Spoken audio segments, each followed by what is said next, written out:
Inktober supplies and quick tips. It can be overwhelming, but today we're going to keep it simple. Welcome to Alkali Creek Art. I'm Miranda, and today is an exciting day because it's the first day of October, which means it's the first day of Inktober. Yep, you heard that right, Inktober. Inktober is a month-long drawing challenge created by Jake Parker where you practice your inking skills all month long, and if you found this video, then you already have some idea of what it's all about. So we'll move on. Last year was the first year I participated in Inktober, and it was an incredible experience. My family travels a lot, so it was important to me to keep things simple.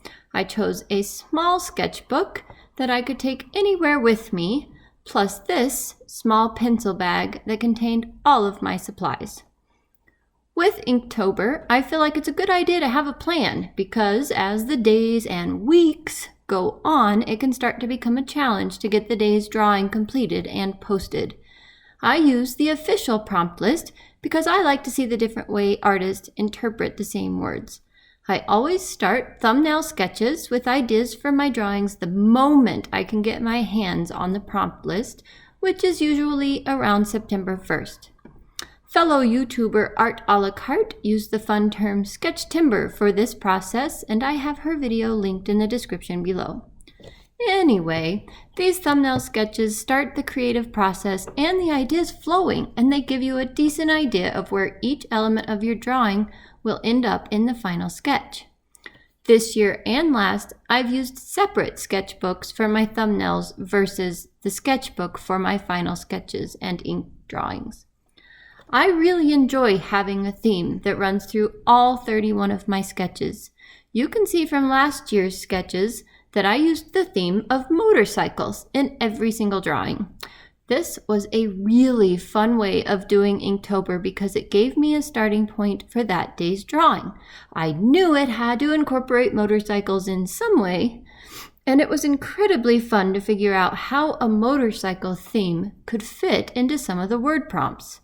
Now, a theme is not necessary for Inktober, but if you struggle with the words or you think some might sound uninteresting, then add in that theme and see what you come up with.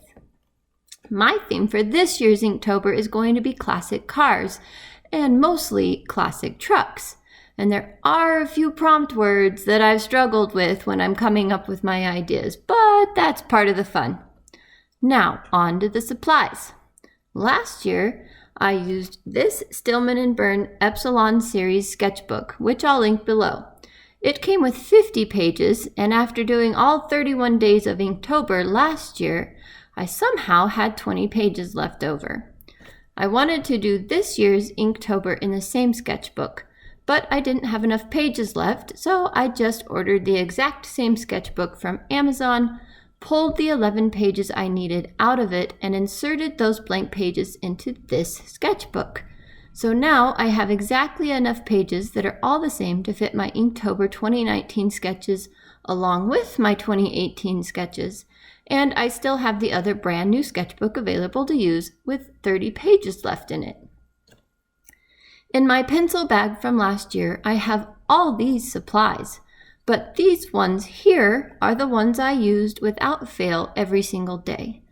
Once in a while, I would add in some different shades of black, which are basically grays, of course, and that's where the Copic and Prismacolor markers came into play, and you can see an example of that here on this drawing. The rest of the supplies in there were just backups, since you go through so many black supplies during this month that I didn't want to be on a trip and run out of something important. The erasers here were absolutely vital for my sketches, and I will be adding in a kneaded eraser this year. Once in a while, I would go absolutely crazy because I wanted to use color so badly. So I took my picture of the drawing with only the ink first, black and white basically, and then I added color after that. On this one, I added Copic colors, which are technically ink, so maybe that's okay. This one was actually watercolor, so it really only counted in the picture I took of it before I added the color. This one here used Copic markers again, as did this one.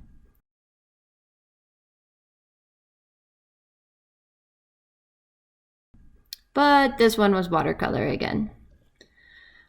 I'm the kind of person that needs color in their lives, so this was extra challenging for me to just stick to black and white, and here's how some other people get around this. There are these bottles here, which are watercolor inks, and they come in a huge array of colors. There are also other brands of this type of ink, but I don't have any on hand. As I mentioned before, many people use Copic markers since they are alcohol ink based, and they feel that still counts for the Inktober rule suggestions. September's Smart Art box and October's Paleteful packs this year both came with these Marabou alcohol inks, which they are considering their Inktober boxes, and these alcohol inks come in over 24 colors, so that might be a good option for some. Make sure you subscribe to this channel because there will be many more videos using these types of alcohol inks, which can actually be quite challenging. There are also options for more traditional inking, using ink bottles and dip pens. My son had a lot of fun playing with these particular supplies, plus some others, and here are a few of his Inktober 2018 drawings.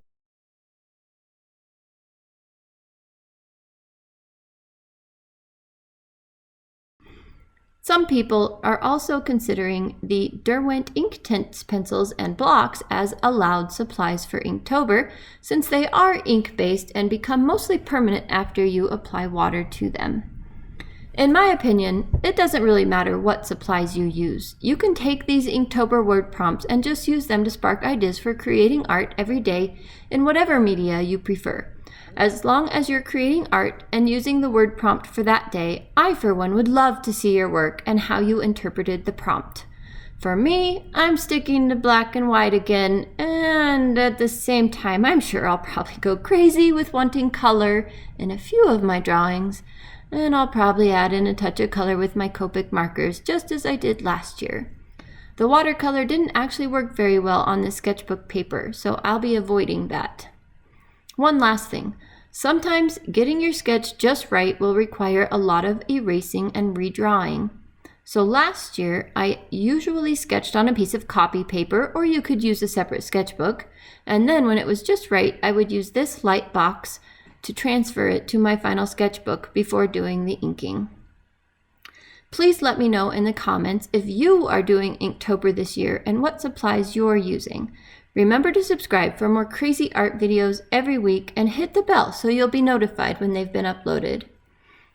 Stay tuned. At the end of this video, I will show you my day 1 for Inktober 2019, and have a great Inktober, and I will see you in a week.